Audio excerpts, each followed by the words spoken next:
You can log in Farm Management System with the same account and password as your auto steering system.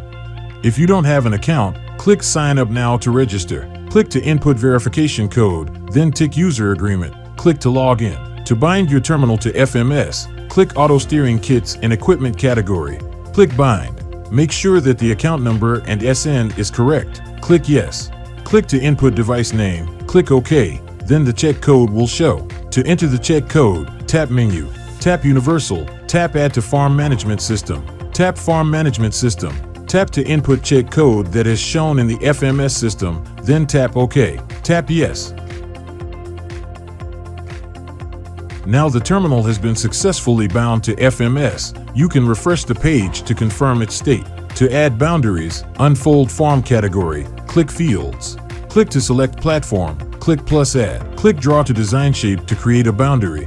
Click to enter the field name, then click OK to save. If you want to draw a circle, just click Draw Circle and click the map. The system will automatically create one. Click to enter the field name, then click OK to save. To import fields via terminal, click Terminal. In Menu Interface, tap Field, then tap Field. Tap Field, tap to select Field, tap Sync. To add guidance lines, unfold Farm category, click Guidance Line. Click to select Platform, click plus Add. Click Draw.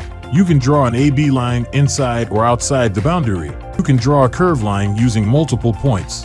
To save, click to input name, click OK.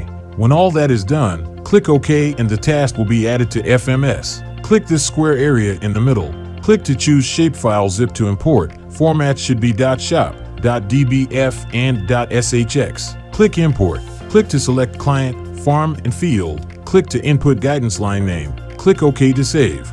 To import field and line group, click Import Field and Line Group.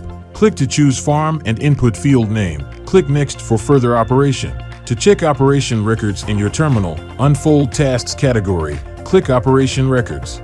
You can only see operation records that have made after you bound the terminal. Click Details to see more. To create tasks, unfold Tasks category. Click Tasks. Click plus Add. Click to input name. Click to choose operation type. Click to set task period. Click to select field. To add guidance line, click plus guidance line. Click to select guidance line. Click OK. To add boundary, click plus boundary. Click to select boundary. Click OK. Click to select people. Click to select equipment. When all that is done, click OK and the task will be added to FMS.